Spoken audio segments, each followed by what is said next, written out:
Hi everyone, I'm Kate and welcome to a Fountain Pen Awakening. I hope you're all doing super well and you've had a great week. I'm doing okay this week. I'm a bit down in the dumps for some reason. I don't know. I'm a bit low energy, but that's okay because it's my few days off, so I've been sort of relaxing and chilling, and I am awaiting a delivery that I was hoping that it was going to get here by this week, but I'm afraid it's going to get here next week. So next week's video is going to be about that purchase, and I'll tell you all about it because, you know, that was like a FOMO, fear of missing out purchase. Sorry about all the noises, guys. Again, I'm filming outside, so you will hear traffic, you will hear birds, you will hear people coming and going, and just basic noises of human beings. So I do apologize for that. Again, I'd like to thank you all for subscribing to my channel, for all your lovely comments. It's really great to share this journey with you. It's so much fun. And it's a great hobby, and I'm so blessed to have found the Fountain Pen community and to be able to share, you know, my thoughts with you and you guys your thoughts with me in the comment section below. Please keep those thoughts coming, your comments coming. It's just always a pleasure to interact with you all, guys. So today I'm just going to pop on quickly just to share some thoughts on a few things and to update you on what I was talking about in my last video about my new nib for my shell kill, which I told you was like a bit of a gusher and wasn't writing as I wanted it to write in my journal. It was kind of like, you know, sort of gushing the ink that was too watery, and it meant that the writing wasn't kind of like precise and crisp and too broad, and I didn't like the way it looked on the page. So I got a Yovo number 6 nib for it. Now it writes like a dream. I'm really happy with that choice that I made. It was a struggle. It was a struggle. It was so much of a struggle to get the actual nib and feed out of the actual piece that it comes in, like the little grip section that holds it. And I popped it in the feed or the grip that's in here, and that just fits perfectly and writes really super well. Sorry about the noise.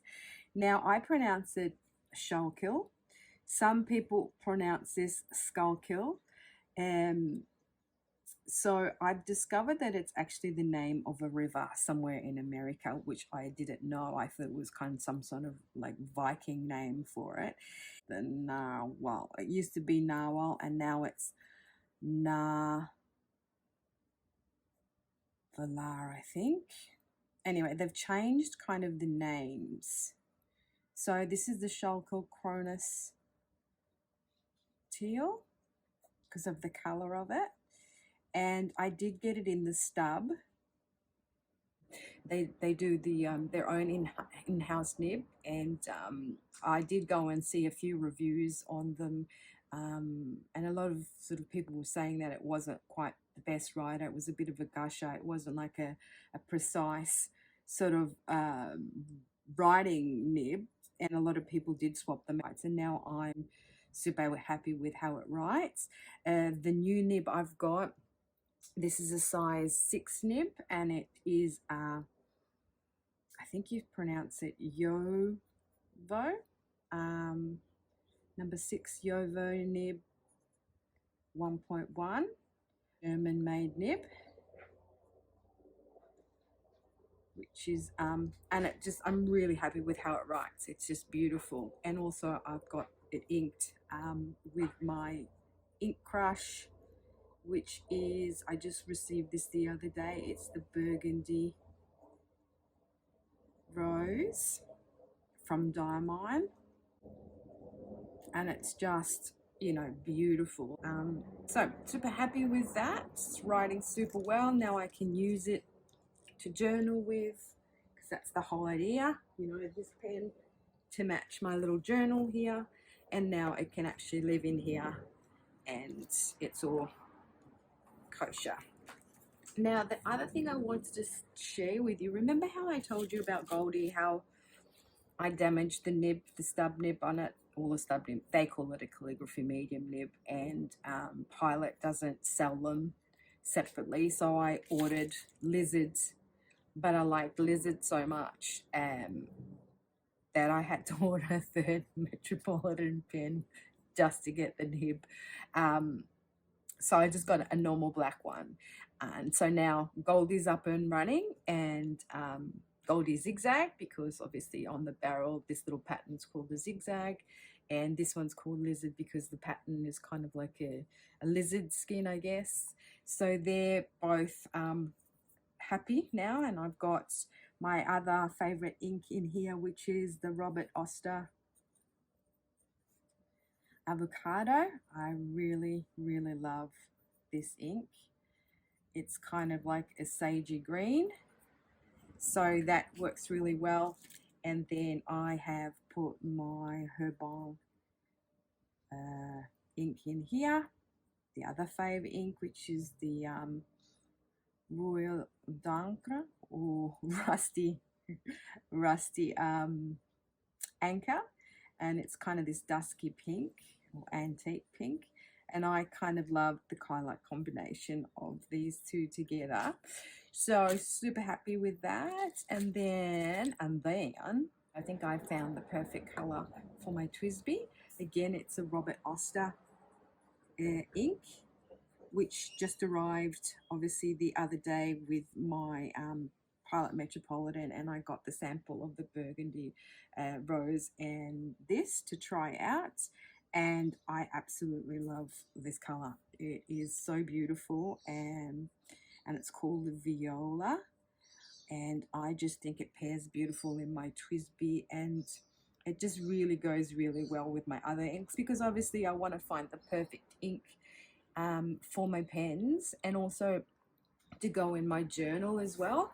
I mean, I don't like dark colors, so I want to sort of have these beautiful soft colors that will work well. I don't like writing with blues, because to me, if I write with the blue, it's just like a biro, you know, like it's just like another pen. So if I put blues in my fountain pens, I just feel boring, you know. And the same with black. I don't want to use black, because then I can just use a normal biro. So I just want to explore these beautiful inks, and my mission is to find the perfect inks that I really love, and use them in my pens on a regular basis. And I kind of like to matchy, but it doesn't have to be super matchy. And then I've ordered my other favorite ink, which is the Van Diemen's Leatherwood Honey. I did order the Van Diemen's Neptune's necklace, because I kind of thought it was kind of similar, but they really aren't. I mean, they're similar, but they're not similar. Let's have a look if I've got an example of what I'm talking about. Here we go. Like the actual set, because a Neptune necklace is like the name of a seaweed, like those beady ones, and that's kind of it. I mean, you can't really tell if they're not side by side the difference, but this one is more of an olive oil, a golden olive oil color, whereas the other one is more like a tanny color, so it's got more an orangey undertone to it, whereas this has got more like an olive green undertone. So anyway, long story short, I ordered myself a bottle of the Leatherwood honey that's coming, and now I was going to put it in my Goldie. What's happened now is, because I've ordered this new pen, which is amazing, and I was so in love with it that I could not have it. And the only reason why I purchased it was because you could only purchase it online, limited edition, and there was only 39 left. And I thought, if I don't move fast, I'm going to miss out. Hence my FOMO. I thought I'd wait till that pen arrives to decide what ink to put in it, because I've also got a couple of Iroshizuku orange inks. I've got the Sunset, and I've also got the Winter Persimmon, which is kind of this like orangey color. So yeah, choices, people. So I thought I would just like update you guys on what is going on in my journey so far, my new inks, which I'm super happy with. So my Yuramaku Seki, I've got my Herbin Rouille D'Ancre, I've got my Avocado, I've got my beautiful new Burgundy Rose, which is to me the perfect color of burgundy. It's not too winey, and it's not too purpley, and it's not too ready. It's just like the perfect. And this is like, oh my God, I am so in love with this ink. It's not funny. And it just looks, they all look sort of really great. And that's the Lamy cartridge turquoise ink that I've got there. But to me, that like is super bright, and it kind of doesn't really go with all my shades here, all my colors happening. And yeah, so this is my little brio, and in here I've got my my Yuramaku Seki in here, which is a chroma shading ink, which means that it sort of goes down one color and then dries a little bit differently, and it's got a bit of like lilac-y and greeny gray tones in it. And the interesting thing, it just sort of depends on what paper you write with.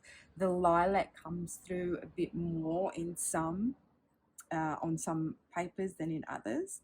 But what I've realized, and I think this is what is about the Yuramaku, I think the line of inks, is that they are meant to be representing the sky at dawn and dusk. Sorry about that, was the bus going past. And they're meant to sort of have these grey, greeny shades to them. And then when it's dusk and the sun's set and you look up into the sky and you see the clouds kind of have this grey look to it, but then the lining of it is kind of that lilac-y, sort of like the viola, kind of like that lilac-y colour there. So when you actually do this colouring in, you can kind of see that lilac, grey, greeny all in there together. I don't know if you can see it, but yeah, it is a light grey. So it does, at the end of the day, you know, depending on where you write with it, it writes light grey. And so again, it's a soft sort of colour that kind of blends in with my other colours that I've got going on there, that colour palette.